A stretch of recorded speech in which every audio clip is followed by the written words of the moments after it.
$15 millones. Esa era la recompensa que el gobierno de Estados Unidos había puesto sobre la cabeza de Ismael Zambada García, alias El Mayo, el cofundador del cártel de Sinaloa, el narcotraficante más longevo, más escurridizo, más intocable de la historia reciente del crimen organizado mexicano. El único de los grandes capos que jamás había pisado una prisión. Y un día, sin que nadie lo viera venir, alguien lo metió en una avioneta privada, lo sedó con una bebida y lo entregó atado de pies y manos a las autoridades de Estados Unidos. Ese alguien no era un agente infiltrado, no era un comando especial de la DEA, no era un enemigo histórico del cártel. Era el ahijado del propio Mayo, el hijo de su socio de toda la vida, el hijo de Joaquín El Chapo Guzmán. Lo que vas a escuchar en los próximos minutos no se cuenta así en los telediarios. No lo cuentan en las tertulias políticas. Y hay quien, dentro y fuera de México, preferiría que esta historia jamás llegara a salir a la luz tal y como pasó realmente. Porque detrás del secuestro del Mayo Zambada hay algo mucho más grande que una traición personal. Hay un pacto silencioso entre el gobierno de Estados Unidos, los hijos del Chapo, y, según trascendió en distintas filtraciones, el propio gobierno mexicano, un pacto que cambió por completo el mapa del narcotráfico y que tiene ahora mismo una fecha clave en el calendario, el 1 de junio de 2026. El día en que Joaquín Guzmán López, el hijo del Chapo, que entregó al Mayo, vuelve a sentarse delante de una jueza federal en Chicago para escuchar su sentencia definitiva. Y la pregunta que nadie quiere responder en voz alta es esta. ¿Qué información entregó realmente Joaquín Guzmán López a los fiscales norteamericanos a cambio de salvarse de la cadena perpetua? Porque el problema no es el secuestro en sí. El problema es lo que vino después. Una negociación a puerta cerrada. Acuerdos que el ciudadano de a pie nunca vio. Sentencias que en otro contexto serían perpetuas y que ahora, según los documentos judiciales, podrían quedar en apenas 10 años. 10 años para uno de los principales operadores del cártel más poderoso del hemisferio. ¿Y qué papel juega en todo esto el gobierno de Claudia Sheinbaum? Porque ella llegó a la presidencia de México en plena guerra interna del cártel de Sinaloa. Una guerra que estalló justamente después del secuestro del Mayo. Una guerra que, según fuentes consultadas por distintos medios mexicanos y estadounidenses, tendría detrás un tablero mucho más grande que simples disputas territoriales. Un tablero donde el silencio del gobierno mexicano vale tanto como las balas. Quédate hasta el final, porque en los próximos minutos te voy a contar cómo se planeó la trampa, qué se cedió en realidad en cada uno de esos pactos, qué nombres están sobre la mesa y por qué hay quien sostiene que la verdadera traición no la hizo el ahijado del Mayo, sino algo mucho más grande, mucho más institucional. Y si te interesa este tipo de historias, suscríbete al canal y activa la campanita, porque aquí no nos callamos lo que otros prefieren no contar. Vamos al lío. Para entender lo que pasó el 25 de julio de 2024, hay que retroceder un poco. Ismael Zambada García no era un narco cualquiera. Era el hombre que había sobrevivido a 4 presidentes mexicanos, a 3 administraciones estadounidenses, a una guerra abierta contra los cárteles de Tijuana, los Arellano Félix, los Beltrán Leiva, los Zetas y finalmente contra el cártel Jalisco Nueva Generación. 75 años de vida, más de 50 dedicados al narcotráfico y ni una sola noche en la cárcel. Eso lo convertía, según la prensa especializada, en una leyenda viva, un mito intocable. Y precisamente por eso, lo que ocurrió aquel 25 de julio fue un sismo que sacudió todo el ecosistema del crimen organizado, según la propia confesión que Joaquín Guzmán López hizo bajo juramento ante la Corte de Distrito del Norte de Illinois. Todo empezó con una invitación aparentemente inocente, una reunión en un rancho, una mediación entre 2 figuras del cártel que, supuestamente, tenían un desacuerdo.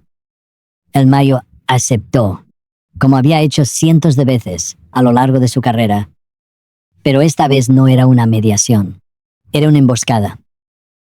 Cuando el Mayo entró en la habitación, hombres armados al servicio de los chapitos entraron por una ventana, lo esposaron y le cubrieron la cabeza con una bolsa. Lo sacaron por la misma ventana, lo subieron a una camioneta y lo llevaron a una pista de aterrizaje clandestina. Allí lo amarraron al asiento de una avioneta privada. Joaquín Guzmán López le ofreció una bebida con sedantes, según él mismo confesó después en la corte. La avioneta despegó desde Culiacán, aterrizó en Nuevo México, y al bajar los esperaban agentes federales norteamericanos. El narcotraficante más buscado del hemisferio occidental acababa de ser entregado, atado y drogado por el ahijado al que había visto crecer. Pero lo más fuerte todavía no te lo he contado, porque la versión oficial que la Fiscalía estadounidense dio aquel día fue tajante.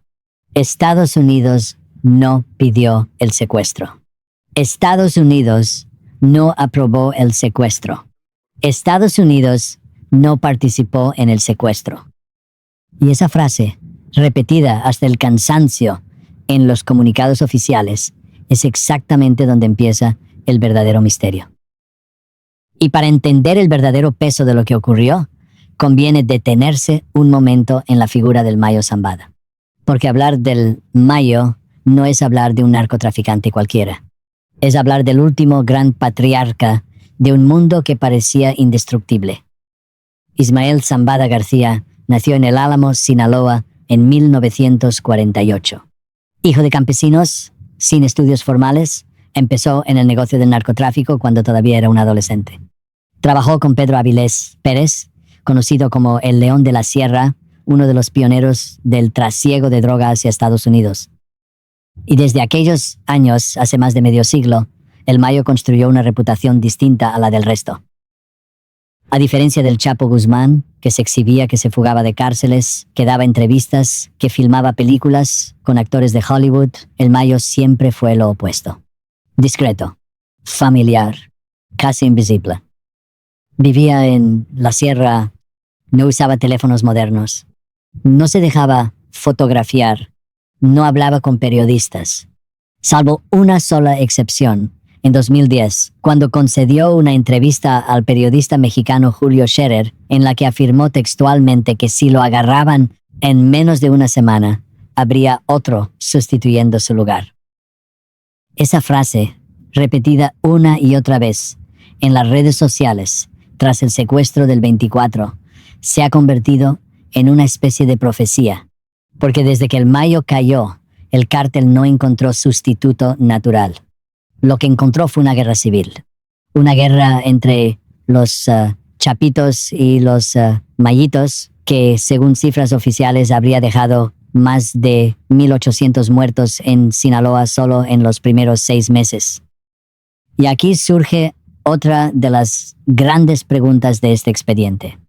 ¿Acaso el secuestro buscaba precisamente eso? ¿Provocar una implosión interna que hiciera el trabajo sucio que ningún gobierno se atrevía a hacer?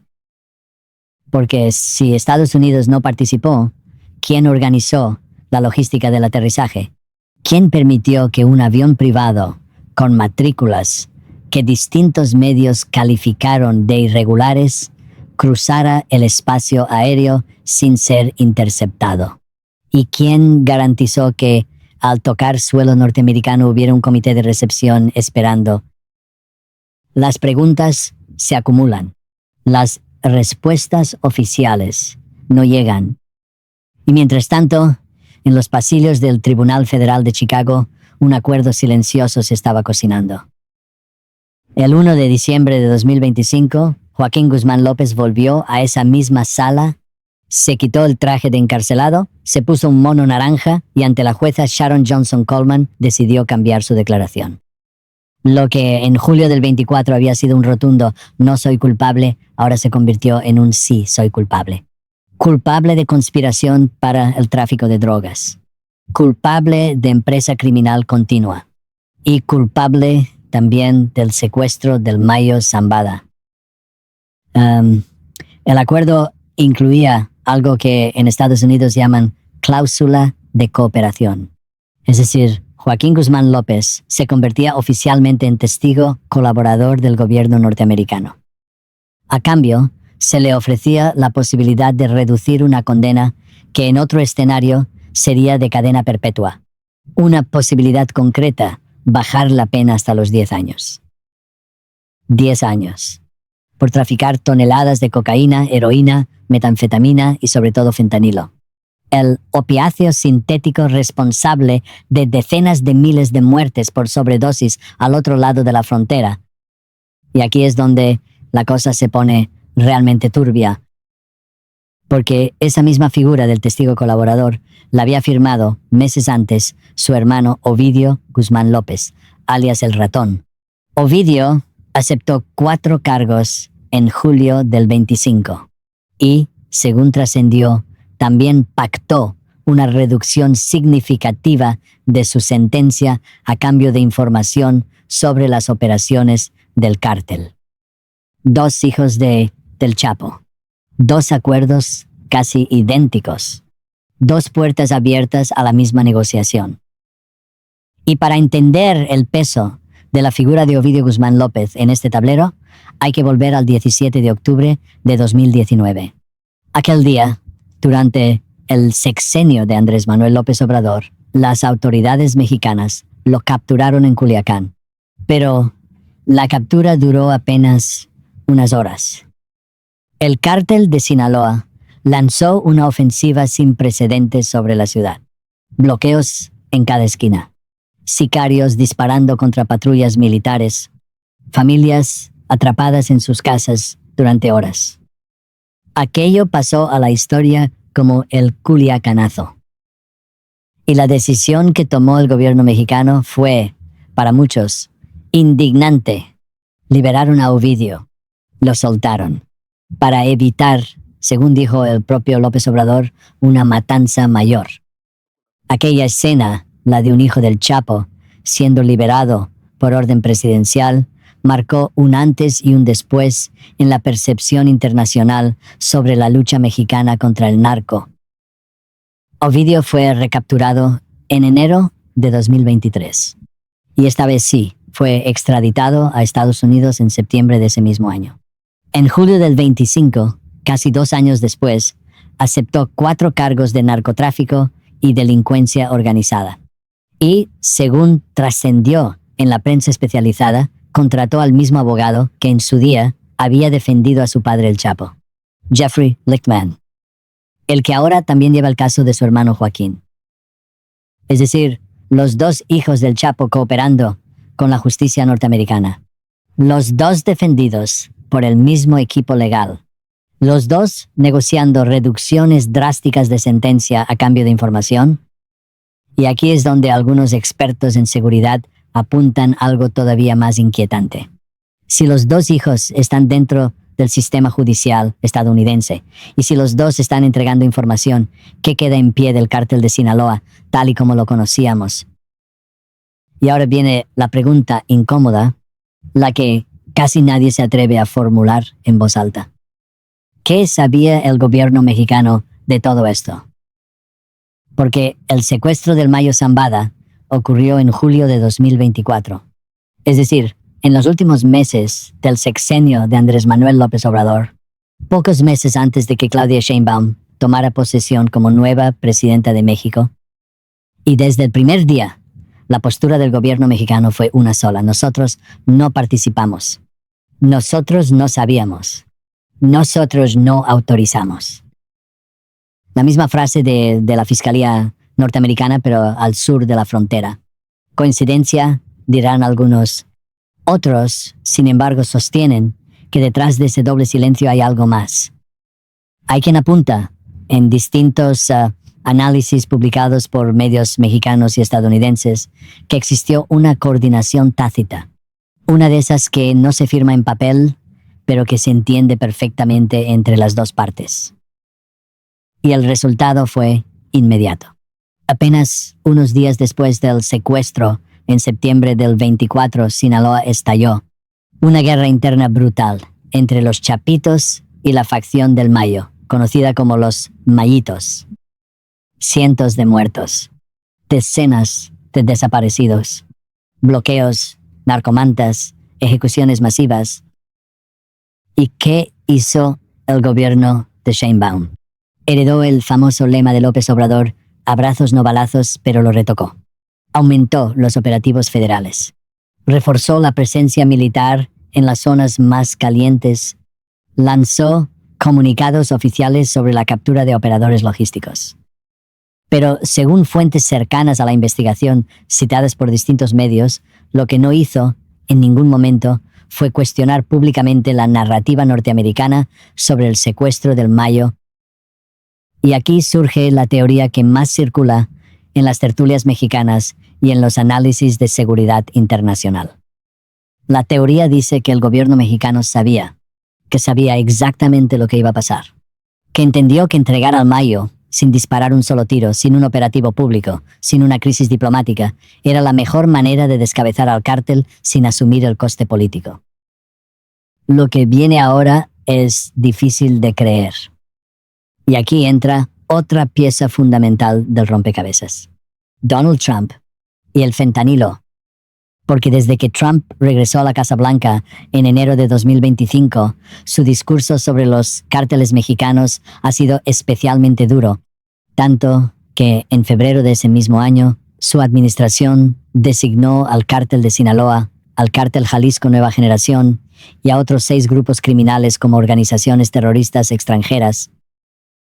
Esa designación cambió por completo el marco legal.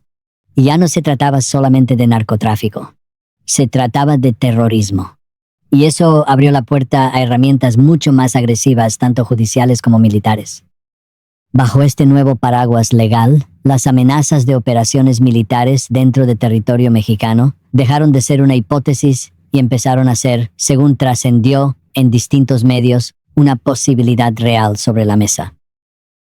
Y el motivo central de toda esta presión es uno solo: el fentanilo, el opiáceo sintético 100 veces más potente que la morfina, 50 veces más que la heroína, y que en los últimos años se ha convertido en la principal causa de muerte por sobredosis en Estados Unidos para los menores de 50 años.